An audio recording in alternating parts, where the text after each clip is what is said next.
assim, eu me lembro quando eu era pequeno, cara, eu ficava esperando, depois do Fantástico, o Esporte Espetacular, que mostrava o resumo das corridas do domingo. Tinha várias corridas pela Europa, pelo mundo, enfim, de carro, de moto, de tudo.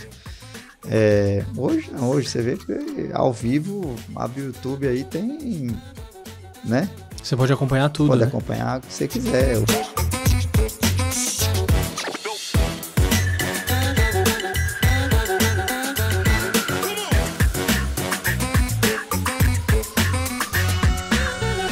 E olha, vamos para mais um programa muito especial. Hoje eu tô com a presença do Beto Monteiro. Ele que é 4 vezes campeão brasileiro de truck e campeão sul-americano também de truck. É com ele que eu vou conversar. E aí, Beto, tudo bom? Tudo jóia. Obrigado aí pelo convite aí. Pô, Beto, obrigado por você ter aceitado o convite aqui, vindo até aqui, me ajudar a levar um conteúdo relevante pro pessoal que acompanha o canal. Agora, Beto, deixa eu te perguntar uma coisa. Eu sei que a sua profissão é uma profissão meio que passou de pai para filho. Então, primeiro do seu avô pro seu pai e depois do seu pai para você, né? Agora eu fico imaginando como é que era correr na época do seu avô, cara. Porque é aquela famosa, né? Não sei se é isso, né? O pessoal fala assim, não, isso aqui é Nutella, esse aqui é raiz. Então eu fico imaginando teu avô como um corredor raiz, né? Ah, raiz total, né, cara? Numa época que... Cara, louco, porque acho que era uma época de muita descoberta, né? Tinha muita coisa, tudo era desenvolvimento, tudo era... Hoje a gente vive muito numa era de eletrônica, né? Então a eletrônica ajuda muita coisa. Antigamente não, era assim, descoberta mecânica, né? Experimentos completamente loucos que alguns funcionavam e outros era completamente descabível, né? Mas uma época assim que, cara, devia ser muito bacana o automobilismo, porque era muito glamuroso, né? Hoje a gente tem um lado muito comercial, né? A parte comercial é muito forte no esporte, não só no automobilismo, mas em todo. E naquela época eu acho que era muito a paixão pelo negócio, né? Tinha muita paixão envolvida, o lado glamouroso eu acho que era muito mais forte do que o lado comercial. Hoje eu acho que tá muito mais isso, essa parte mais comercial. Hoje tá comercial, logicamente que todo mundo que faz automobilismo faz pela paixão, né? Faz pela paixão, começa com a paixão, mas a nível profissional hoje envolve muito lado comercial, né? Você, para viabilizar o esporte hoje, você tem que estar bem envolvido comercialmente e as entregas, né? Tem que ser muito... você tem que entregar muito para o patrocinador, não é só mais como antigamente, que era só institucional, da marca no carro. A marca no carro hoje é a cereja do bolo, no final das contas, né? Ou seja, tem muito mais coisa por trás, né? Sim. Ô Beto, agora, o teu avô corria o quê? Porque hoje você tem truck, mas você também participou do Fórmula 3, né? Que seu avô, na época, o que era? Não, eu corria de carro, naquela época aí, sei lá, do turismo, né? Que hoje é o turismo, né? Carro com teto, sem ser Fórmula, né? Mas corria de carro. Ô Beto, o que você... Porque como eu imagino que é uma profissão de pai para filho...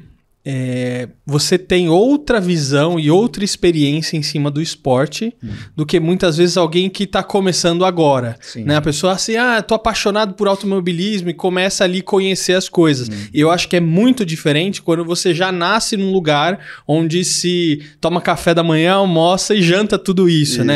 O que você pôde aprender com seu pai e com seu avô? Assim, é que meu avô eu não conheci, né? Eu era muito pequeno quando ele morreu. Mas meu pai, cara, era a paixão pelo esporte, sabe assim? Como você falou, eu não me lembro de uma época da minha vida que não foi metido com corrida, né? Olhando a corrida do meu pai e tudo. Então, eu sempre fui muito apaixonado desde muito pequeno.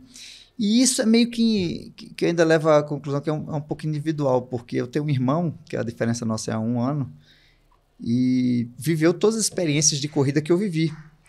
E ele também gosta muito, mas não foi tão apaixonado como eu fui de correr atrás das coisas para me tornar um profissional. Ele gosta muito, assim, né, viveu, mas é um cara que gosta, né? Então, talvez ou o bicho só me mordeu ou você nasce desse jeito, né? Mas o que eu mais aprendi foi ter respeito os concorrentes, respeitar bastante, se dedicar E tudo que você faz com muita paixão, né? Você sem pensar muito no que vem em troca, né?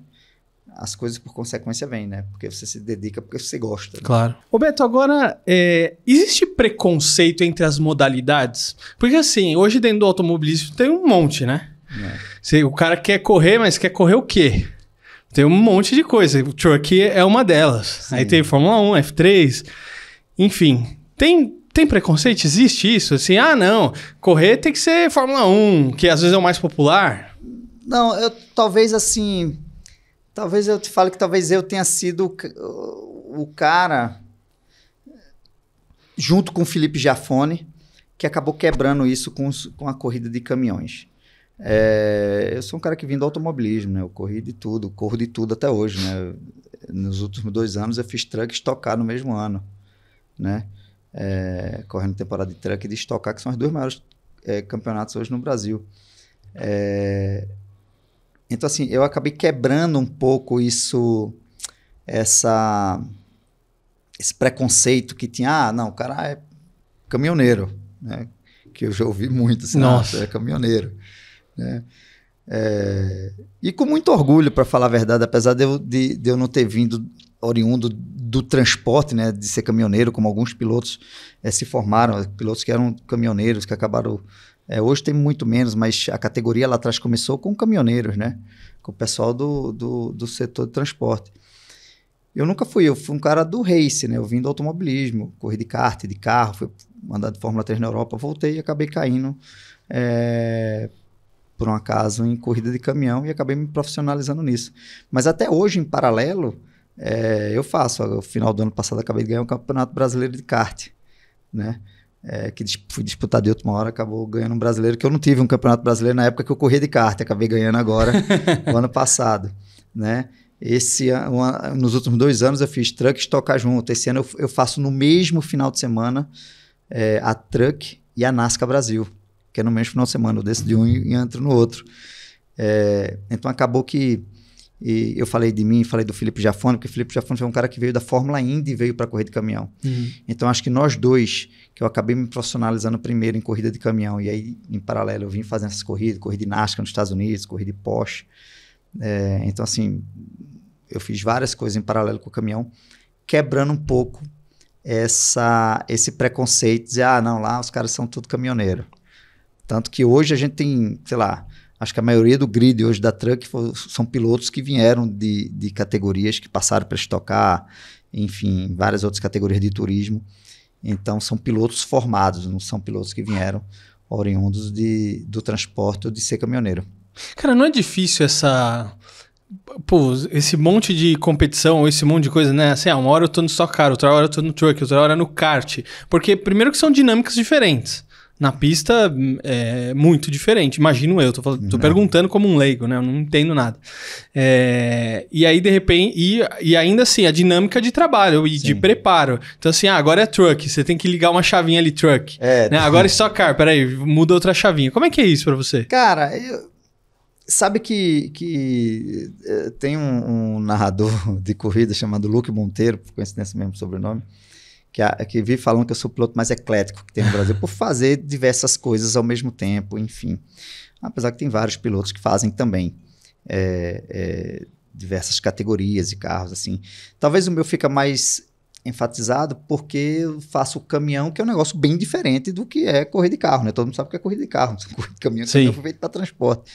Mas se tornou uma categoria muito popular no Brasil, né? Talvez a mais popular que a gente tem hoje seja a truck. No Brasil. E eu acho que isso, cara, talvez até pela falta de orçamento no começo de carreira, eu tive que me adaptar tudo em todos os equipamentos que me apareciam naquele momento. Então, assim, cara, eu nunca tive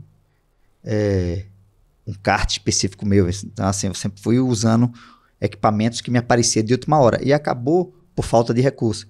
E acabou que eu acho que por conta de ter que me adaptar com o equipamento que tinha ali disponível de qualquer jeito, acabei que eu desenvolvi isso que não me atrapalha. O ano passado todo mundo questionou, os últimos 2 anos, mas faz truck, faz estocar, mas é um final de semana diferente. Para mim, quando eu baixei de um, dormi, acordei no outro dia, e posso fazer andar de foguete para a Lua. Esse ano, para mim, foi um desafio muito grande, né? A gente fez 2 etapas já, fez Goiânia e fez São Paulo. Eu, tipo, desce do caminhão, corre lá, classifica o NASCAR, volta, corre do caminhão, tem treino que eu não tiro nem o capacete, eu saio de um para o outro. Como foi a primeira etapa as 2 praticamente. Em Goiânia, que eu saí do NASCAR, fui pro caminhão, e esse final de semana retrasado que eu saí do NASCAR, terminei a corrida, só fiz trocar o macacão, porque eu tenho que usar outro macacão, e sentei no caminhão para correr, e eu fui segundo, outro fui primeiro. Então, assim, eu consigo mudar bem essa chave aí e não me atrapalhar. Talvez, assim, muita gente consiga fazer também. Talvez, que ninguém talvez tenha se proposto a fazer, né? Eu não acho que seja tão difícil, mas de fato eu consigo me adaptar bem. Mas também uma coisa interessante que você trouxe é a questão do recurso, né? Porque se você vai em, sei lá, em 3 modalidades, igual você comentou, truck, stock car e kart, teoricamente você teria que ter os 3 veículos. Sim. Então você tem que ter mais recurso para você. Sim, pra então acaba sendo muito mais difícil. Por isso que o pessoal pega assim, não, eu vou escolher esse nicho aqui e vou nele. Também. Pode ser. É que eu tive a sorte, assim, de ter a possibilidade de fazer e tá fazendo, né? Eu faço a NASCAR no mesmo final de semana, a NASCAR Brasil, que foi que é o primeiro ano dela no Brasil, né? Os caras estão reproduzindo, é um braço da NASCAR nos Estados Unidos, aqui no Brasil, que tá debaixo do guarda-chuva da NASCAR, então puta, uma competição bem disputada, muitos pilotos da Stock Car também estão nelas, então é uma batalha dura, assim como tá na Truck. Então, cara, eu tava um pouco apreensivo nesse final de semana, que era, né, eu da outra vez tinha feito o caminhão e desci pro NASCAR, dessa vez inverteu, saí do NASCAR pro caminhão, cara, nenhum atrapalhou no outro, até que a prova que foi bem competitivo nos 2, mas eu tô muito feliz em fazer e conseguir fazer isso aí, que talvez para muita gente não é tão simples. E aí vai de pessoa para pessoa, e não porque é melhor ou pior, mas é o jeito da pessoa. Não, para mim, para trocar de primeira para segunda já é um sufoco, quanto mais se fosse trocar de modalidade. Mas olha, agora eu quero chamar o PJ Negreiros, ele que tá... Ô PJ, você tá ainda aí na região do Museu do Ipiranga? Como é que tá isso aí? Que está há bastante tempo aí, hein?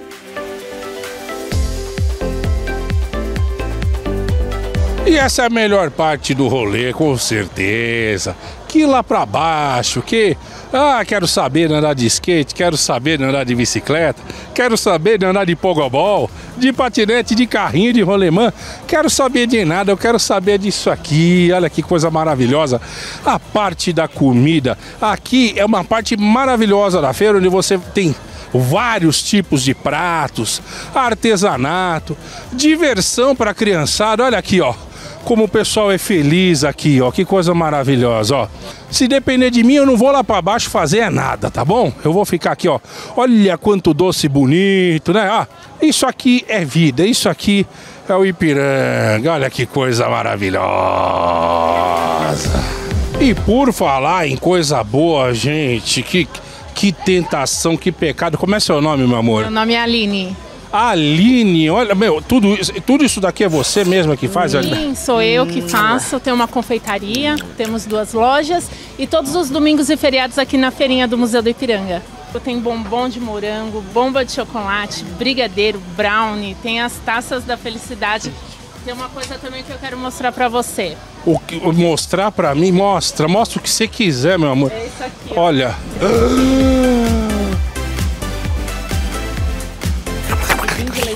Meu Deus do céu. Estão servidos? Coisa mais gostosa que eu já comi na vida, viu? Ai, que Desculpa, bom. viu? Minha esposa tá assistindo, mas...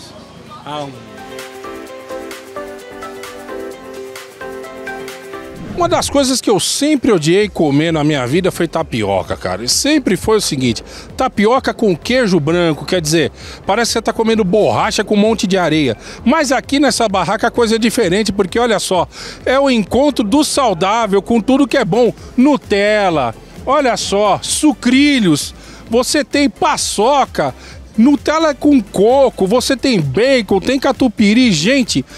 É tão bom fazer as coisas de consciência limpa, né? Que coisa maravilhosa.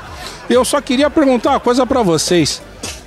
Como que foi essa história de misturar tanta coisa boa com um negócio que a gente bota na boca e vê que é ruim, mas é saudável? Porque minha nutricionista falou uma vez, põe na boca, se for gostoso, cospe porque faz mal. Vocês misturam um monte de coisa boa e bota a tapioca por dentro. Qual foi essa ideia? De onde você tirou essa inspiração? Então lá no Nordeste, geralmente o pessoal usava mais só manteiga ou só coco.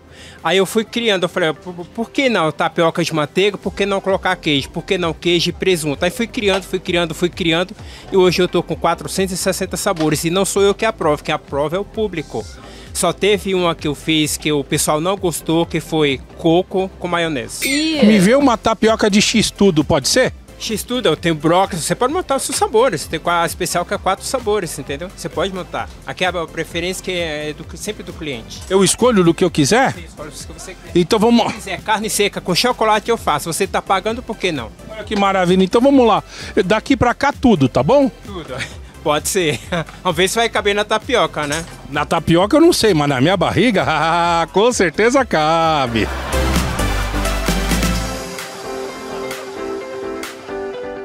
E PJ só aprontando, hein? Obrigado, PJ, por mais essa cobertura. Ô Beto, agora deixa eu te perguntar o seguinte. Normalmente, o automobilismo acaba às vezes ganhando visibilidade quando tem acidente, por exemplo. Aí saem todos os veículos, essas coisas assim. Claro, uma coisa péssima. Sim. Em qualquer momento, e todos os pilotos sempre ficam muito tristes quando acontece algum acidente. E o acidente acaba muitas vezes inevitável. Aí se estuda o que aconteceu e tudo mais. E aí se tomam providências como evoluiu ao longo desse tempo. Porque a gente tava falando, pô, seu avô lá é um negócio roots, né?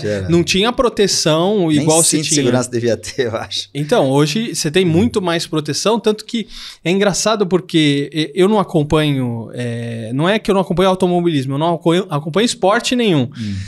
E aí eu tava na casa de um tio da Anne que assiste, né? Tava passando Fórmula 1. Falei, nossa, mas o que aconteceu com o carro? Tá diferente, tá cheio de coisa e tal. Não, mas é que mudou isso por causa da produção disso e tem a câmera não sei o que lá. Eu falei, nossa, porque fazia muito tempo que eu não acompanhava, né? Agora deixa eu te perguntar com relação ao acidente, né? Acidente de truck é mais perigoso do que, por exemplo, acidente de Fórmula 1? É que assim, o Fórmula 1 hoje, depois da morte de Ayrton Senna, né? Mudou muito, né? Você vê que depois já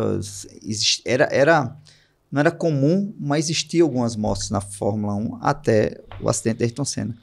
E aí o acidente de Senna mudou muito a segurança na Fórmula 1. Então hoje os carros são projetados, hoje agora com o halo, que é aquela parte para proteger a cabeça. E teve um piloto que morreu depois de Ayrton Senna, que foi um acidente também por conta da cabeça. Passou reto, pegou no trator que estava na pista, machucou. E aí fizeram esse halo. Então, assim, praticamente anulou qualquer pessoa que está sujeito, né? Os carros andam a 300 por hora. Mas diminuiu bastante. Então, a segurança é muito grande. Mas no caminhão, você pega o caminhão hoje, que o caminhão, ele é tão pesado.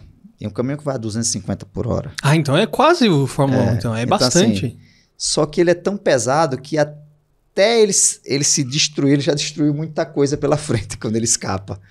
Então, assim, acaba sendo... É bem protegido o caminhão, assim. A gente não tem um índice de acidente fatal. Acidente vários. Claro. Né? Mas eu já tive uns também, mas nada assim a nível de... Puta, morreu.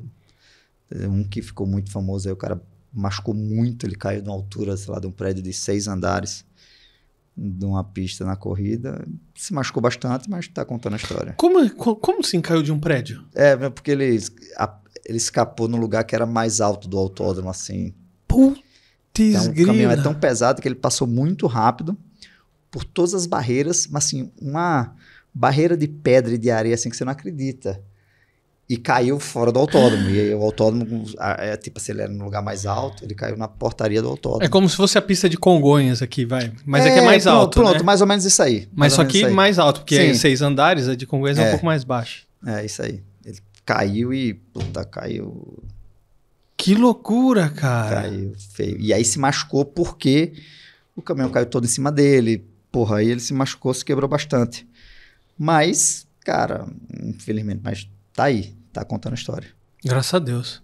Ô Beto, que tipo de... A gente tá falando desse acidente e tal, que tipo de imprevisto ou problema pode acontecer numa corrida de truck? Cara, Porque assim, quando você tá uma correndo... roda até você ficar sem freio, vai. Nossa, porque quando você tá correndo, você também tem uma equipe ali num ponto que você vai se comunicando com eles, é isso? Sim. E aí, o que você faz? Cara... Para? Quando para, tá bom, né? Quando para sozinho, tá bom. Quando não para... Mas, cara, o risco que tem numa corrida de caminhão é o mesmo que tem em qualquer corrida. Da Fórmula 1 até a corrida de caminhão. É o mesmo risco, né? De escapar, de quebrar um carro, de cair uma roda, sei lá. Tudo que é de imprevisto acontece. Mas, cara, os caminhões têm sido... Até porque é muito grande, né? Assim, muito robusto. Os ferros de proteção dentro da cabine é muito grande. Depois desse acidente, desse piloto que se machucou bastante, a FIA, junto com o Brasil, desenvolveu um sistema para o freio, porque ele acabou freio nesse acidente. Né? Então, assim, arrumou um sistema que tem 3 sistemas de segurança. Se faltar um, entra o outro. Se faltar o outro, ainda tem outro. E aí, quando falta um, já alerta para você, para a direção de prova, você tem que parar. Então, esse problema aí já deu uma sanada boa. Sabe? Boa. Ô Beto, como é que é o seu dia a dia de trabalho? Né? Porque, assim... O trabalho de vocês vai muito além daquilo que a gente vê na pista. Sim. Porque, legal, a gente viu a corrida, né? O pessoal fala, legal, muito bom. Só que o trabalho, você tem um trabalho muito grande antes. Sim. E você também tem um trabalho posterior à corrida, né? Imagino eu, né? De avaliação, ver o que aconteceu, né? Quem que foi melhor, por quê, o que aconteceu, né? Como é que é o seu dia de trabalho? O que você faz para se preparar? Cara, primeiro o preparo físico, que é importantíssimo. O preparo do equipamento, tanto do carro como do caminhão, junto com os engenheiros, com o mecânico. A truck, que é um trabalho muito artesanal, então tem muito desenvolvimento, corrida. O caminhão desmonta praticamente inteiro, desmonta, montou. Então tem todo esse acompanhamento que eu faço no dia a dia com equipe e os engenheiros. O outro lado são os patrocinadores, né? Com palestra, com visita, com ativação, enfim, durante todo o período, né? Então, assim, entre uma corrida e outra. Então, esse é um trabalho duro que muita gente não sabe que os pilotos têm, mas tem. Muita ativação, muita palestra, muito evento, né? Que é o que, no final, é o que viabiliza a participação, né? O patrocínio está ali. Sim, isso não tem jeito. Exatamente, né? Hoje não tem. Hoje tem que ter a troca. Hoje o patrocínio está ali, o que ele gasta tem que vir em troca muito mais coisas em negócios, né? Então, em feiras, como a gente teve uma feira agora a semana inteira, né? Com ativação, com foto, com visita com cliente, né? Almoço com cliente dessas empresas, né? E aí a gente fala não só de uma empresa, mas de várias, né? Então a gente faz eu, por exemplo, eu organizo uma agenda para estar... Faz um circuito. Atendendo eles, assim, sempre que... Durante o mês, assim, entre uma etapa e outra. Cara, agora você falou de palestra, né? Imagino você dando uma palestra, às vezes, até nas empresas, alguma coisa assim. O que normalmente o pessoal gosta de ouvir? Cara, o pessoal gosta muito de ouvir a história, né? Porque competição é muito superação, né? E, normalmente... Todos os pilotos têm não só em competição em si, mas a história de superação de vida para trabalhar. O automobilismo, assim, é muito mais frustração do que alegria. Entendeu? Você passa muito mais tempo frustrado do que contente. Então, por isso que quando ganha uma corrida, a comemoração tem que comemorar bastante. É proporcional. Porque é difícil. Então, assim, o que mais falam é, tipo, a garra, a força de vontade, o trabalho, assim, dia a dia para você construir esse resultado, né? Que nada mais é do que qualquer outro trabalho, né?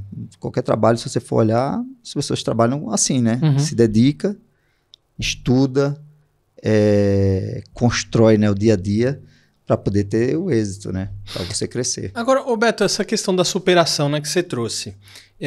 Você tem a superação da questão das pessoas com quem você está competindo, sim, que você, querendo ou não, você quer superar eles, por isso que tem lá primeiro, segundo, terceiro lugar, né? Mas tem uma questão de superação com relação a você mesmo? Porque, por exemplo, você também tem que se superar. Então, você imagina você... Pô, eu não fui tão bem nessa corrida, então na próxima eu quero ir melhor, na próxima eu quero ir melhor. Por exemplo, eu quando faço as entrevistas, às vezes eu faço assim, essa entrevista não foi tão legal, na próxima eu preciso ir melhor, né? E vou tentando melhorar. Então, quando as pessoas assistem a primeira entrevista aqui no canal, falam, meia boca. E aí depois a pessoa vê uma evolução, né? Só que como é que isso muda com relação, por exemplo, à idade? Porque, por exemplo, um atleta, jogador de futebol, ele vai até uma idade X e, acabou.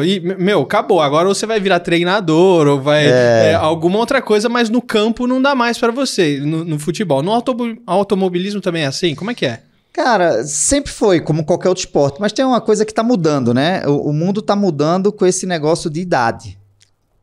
E aí você vê hoje, e aí eu vou falar do negócio que eu também não acompanho muito, mas tenho visto, que hoje tem muito mais jogadores com mais idade do que tinha antigamente, né?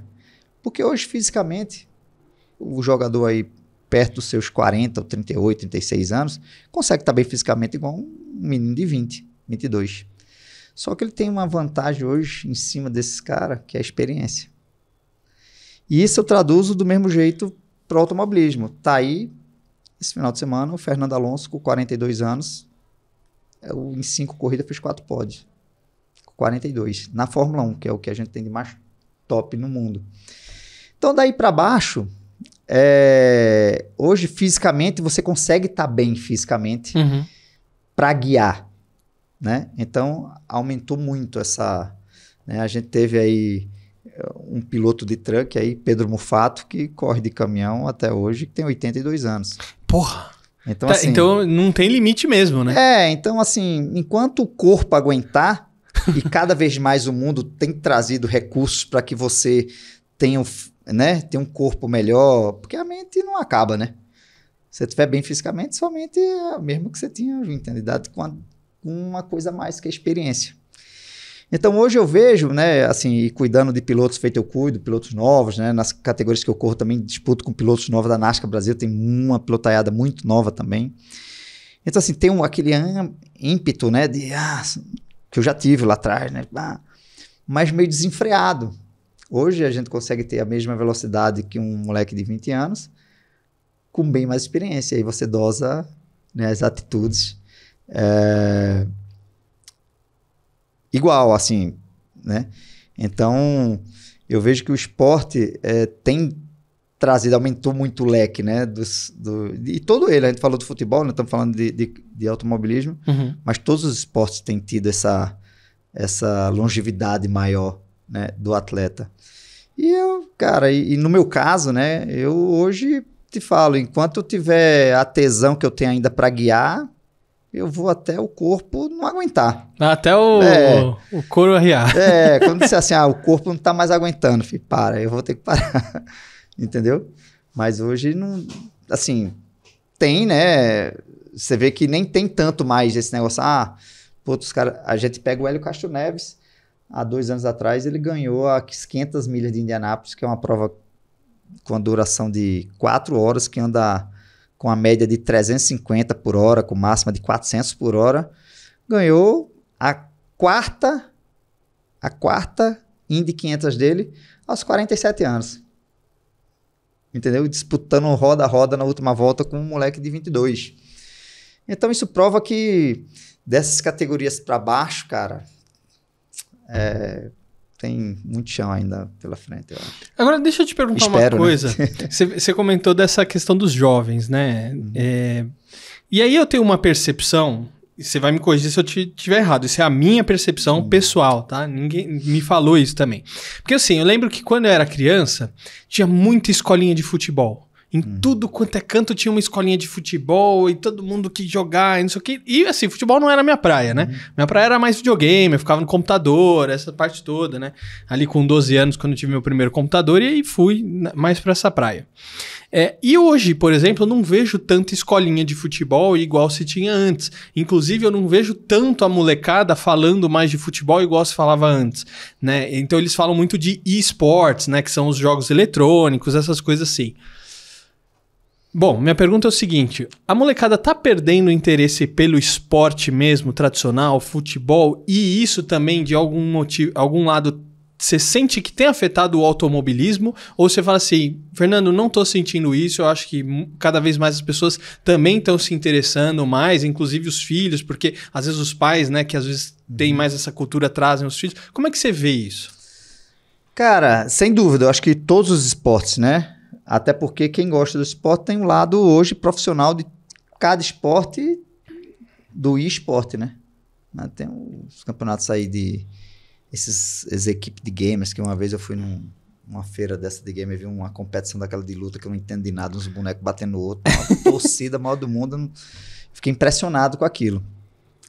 Mas como eu sou um cara que também faço parte de competições online, por simulador, então eu entendo que hoje tem um lado profissionalíssimo. Hoje tem equipes que contratam pilotos para correr. Olha só que legal. No virtual. Hoje está muito profissionalizado. E eu há anos, né, eu sempre gostei muito de simulador. E eu tenho, cara, mais de 20 anos assim, usando simulador. Então, de fato, tanto eu acho que por conta dessa entrada de jogos, né, pela internet aí, em geral, né, dessa profissionalização, acabou dividindo muitas atenções com tudo, com todos os esportes, né?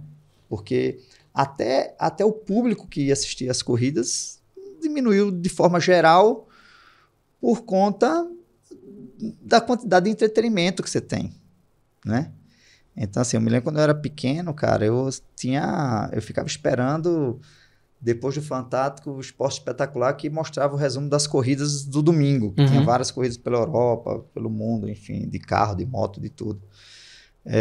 Hoje não, hoje você vê ao vivo, abre o YouTube aí, tem, né? Você pode acompanhar tudo, Pode né? acompanhar o que você quiser, hoje canais e podcast, enfim.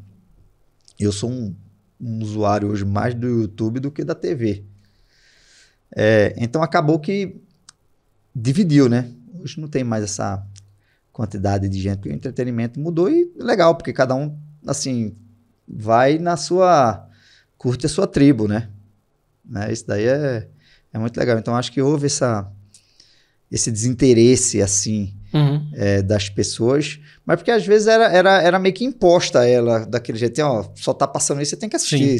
Sim. Hoje não, eu assisto se eu quiser, se não estiver passando TV, eu vou no computador e vejo o que eu quero. Bom, mas tem para todos os gostos, tem, né? Tem para todos os gostos, exatamente. Muito bom. Ô Beto, para fechar o nosso papo, porque eu tô aprendendo muita coisa aqui contigo, coisa que eu nem imaginava, né? Qual que é o momento mais inesquecível da sua carreira como piloto? Cara, eu tive vários, né? Mas para citar eu tive uma experiência que eu comentava isso esse final de semana passado, eu em Caruaru, eu sou de Recife, né? E a pista mais próxima de Recife é Caruaru. Então, a Truck, em determinado momento, ia para Caruaru, uma época, uma das etapas do Brasileiro era em Caruaru. E, cara, Pernambucano é muito bairrista, né? Então, imagina, o autódromo com 50 mil pessoas, por falta de opção, só tinha eu de Pernambucano, eles tinham que torcer para mim, né? Não tinha jeito. Então, cara, a emoção foi, tipo assim, eu venci uma prova em Caruaru e me senti como se estivesse vencendo o GP Brasil de Fórmula 1. Entendeu? Porque era uma torcida gigante, torcendo, desde que eu larguei, eu ouvia de dentro do caminhão a torcida gritando. Quando eu terminei, assim, aquela invasão, então, que dali foi muito marcante para mim, assim, de tudo que eu fiz, né, graças a Deus já venci corrida em tudo que é lugar do mundo. Assim, esse momento foi foi diferente, assim, pelo público, pelo carinho, né? Pelo carinho, pela emoção, tudo, né? Até digo, né? Só tinha eu de pernambucano, eles tinham que torcer pra mim, eu ganhei. Né? Não tem jeito, Não tem jeito, mas foi um momento bacana, assim, da minha carreira. Que legal. Beto, olha, parabéns pela carreira. Obrigado por você ter vindo aqui compartilhar um pouquinho aí da sua experiência, da sua vivência. Acho que é importante o pessoal conhecer, para mim conhecer, porque assim, eu não fazia a menor ideia. Eu sei que é todo um mundo, uma coisa que engloba assim, uma coisa fantástica, o cuidado que se tem na pista, no dia a dia. Então, parabéns e obrigado. Obrigado vocês pelo convite aí. Olha, acompanhamos aqui pelo menos 3 gerações de adrenalina, hein? Avô, pai e filho. Espero que você tenha gostado. Se você nos acompanhou até aqui, não esquece aí de deixar o seu like, o seu comentário, se inscrever no canal e, acompanhar o Beto Monteiro nas redes sociais. Tá lá no Instagram, né, Beto? Beto Monteiro 88. Boa. Então, segue o Beto e eu vejo você no próximo episódio. Até a próxima. Tchau. Tchau, Beto. Valeu.